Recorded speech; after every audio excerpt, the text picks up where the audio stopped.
Black Light Cyberspace Ministry.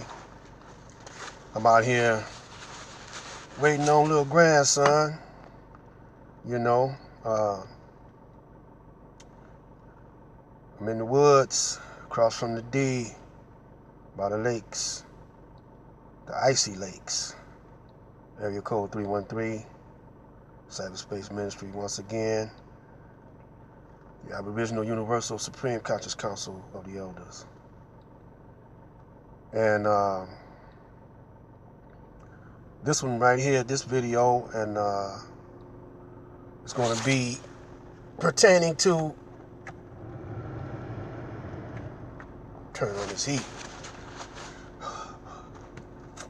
It's pretty warm in the car, but it's below, it's about zero, they say. It's about 16, 15 or something like that. But the wind chill is almost zero. But I think, you know, I'm on today, I'm going to begin to talk about how we can rule, but I'm going to take a deviation from how we can rule and get on these brothers. And age ain't nothing but a number, you know. I realize that, but it's what you do on your years on this planet, and how well of a student you are in order for you to lead the class, you know. You got to be a good listener to learn, and listen carefully what people say. Now, in some of my past videos, I've been schooling you on what kind of stock I come from. And on my mother's side of the family, she had 3 brothers. The 2 older brothers was gangsters and hustlers. Her daddy was a con man and a pimp. So she had one brother older than her that was a revolutionary brother. He was up with the Nation of Islam, and his partner was Malcolm X. You know, my mother and them and my uncle, they know the whole Malcolm X family, and they pretty much know about their history of the Nation of Islam in Detroit. So while I was in her belly, she was getting taught. She was an MGT in the Nation of Islam. And the only thing that I remember is that blackboard with the brother hanging, you know, when I was young. I mean, I remember more than that, but when I was real young, the picture of the brother hanging, the blackboard of the star, the moon, and the sun, and the American flag, and which one will survive the War of Armageddon. Then it had a cross also. And that teaching right there, I guess that stuck in my mind, you know. So that stayed with me all through, you know, up until now. So I know the nature of the beast. I've been studying them. And I'm 70 years old. I've been on the planet for 70 decades. I'm in pretty good shape for a cat my age, you know. And my reflexes are still there. You know, I'm still agile. I still could fight. You know, I still got that warrior spirit, and I haven't settled in or conformed to this world. And by my grandfather being a con artist, Game recognizes game because that's in my DNA. But when I woke up to who I really am, I put all the bullshit behind. So I don't practice bullshit no more. You know, I don't practice none of the street life anymore.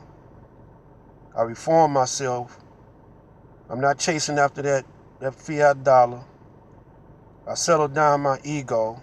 My ego is settled down. You know, I learned to do that when I was in the music business. And you know, because you got to have an ego when you get into the entertainment world. And for about 30 years now, I've been promoting Black power, Black unity. I was on a radio station, television station, owned by a black man here in Highland Park, you know, Michigan, which is in Detroit, and promoting my brothers. If you had a black business or anything, you got promoted. Whatever group you was in, whatever unit, camp you was in, or school of thought you was in, I promoted you. You was you came on my show. I interviewed a lot of brothers, the Panthers, the New Panthers. I ain't gonna go into them now because time is running down and I want to get this across. I had gangs too. You know, I had two gangs. I was the leader of two gangs. You know, and I had girls in my gang. You know,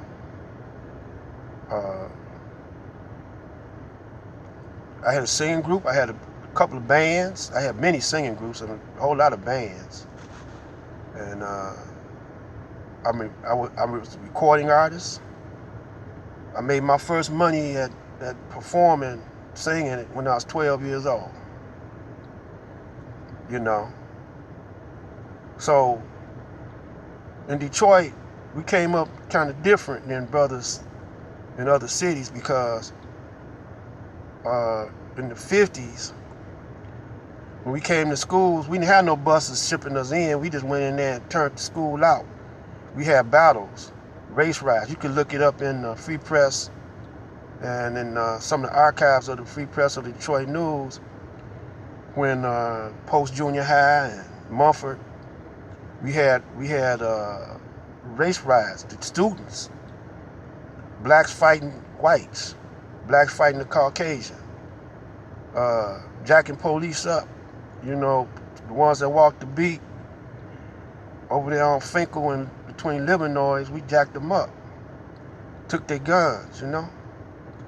The paper boys, the white paper boys over there, they had to pay us taxes. You know. I got picked up one time for that, you know. But I had an alibi, you know.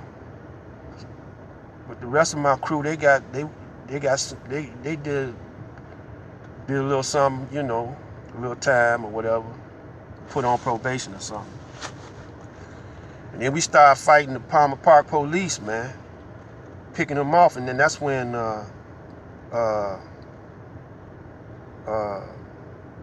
they brought in this unit called Stress. And then that's what brought in Mayor Coleman Young. And when Mayor Coleman Young came in, you know, to be mayor, he made it so you had to be 50-50 blacks, 50-50 white policemen. And you had to live in the city. And, you know, I was with a whole lot of brothers. The New Garvey movement. I got my books and my cars. And plus I was still an FOI. I still was a part of the Nation of Islam. But I was in a whole lot of other groups too, you know. And my last teacher was the Supreme Minister, John Muhammad. spiritual and blood brother of the most honorable Elijah Muhammad. And he was around when Master Farad was walking. So I have a unique experience. And so I just want to put this message out to the gangs and brothers. You're holding down yourself, man. The only thing what's in your mind is you think you need that dollar bill.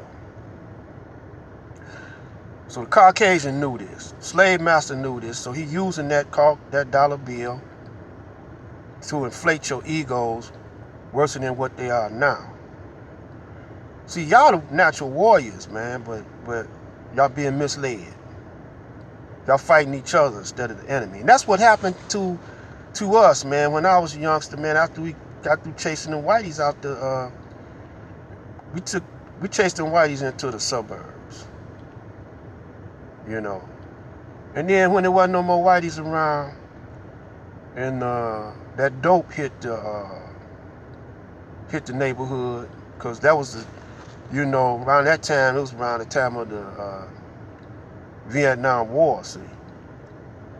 And they started flooding the community with back in them days, you had penny caps. You could sell heroin in a cap for $1, and then way up to $10 because the size of the cap. You mix it with that quinine. And coke wasn't happening yet, but it made its interest not too long after that. And then brothers started bringing back that tie stick and that hashish from over there in Taiwan or whatever. And then they start tripping down to Mexico and bringing back that peyote. And then the white boys started making up purple haze and LSD, different forms of LSD. The doctors up here started selling prescription pills, Quaaludes and jumping beans and speed and all that stuff. And brothers would sell that out at the factories. We had after hours and number joints, and I made all them scenes, you know what I'm saying? Till I got woke up, man, found out that we only gonna turn on ourselves. Whitey's out in the suburbs, controlling things out in the suburbs, controlling the gangsters from out in the suburbs, and y'all being controlled, man. So they let agents infiltrate the gangs, start recruiting gang members. Y'all fools being controlled, man. Y'all ain't learned y'all lesson yet, man. Y'all done made a culture out of gangsterism, out of thugging, man, If y'all gonna be warriors, man, be warriors for the liberation of your people, man. But y'all don't see it. Only thing y'all see is that paper dollar. Study up on it, man. Educate yourself on what that dollar do. Why you think the Trump and them is acting kind of crazy and all like that, man? They trying to save America, man. They trying to save the USA. And then you switch over to Sinetta and his crew, call themselves the House of Consciousness. I wouldn't say nothing, man, if you didn't have so many viewers, But I recognize game, man. Y'all kind artists, man. And y'all trying to do damage control right now, Because, But anyway, man, I'm going to get back with y'all in about another 2 hours. Because I'm going to come back with one more then. And then I'm going to get back to how to rule. Black Light out.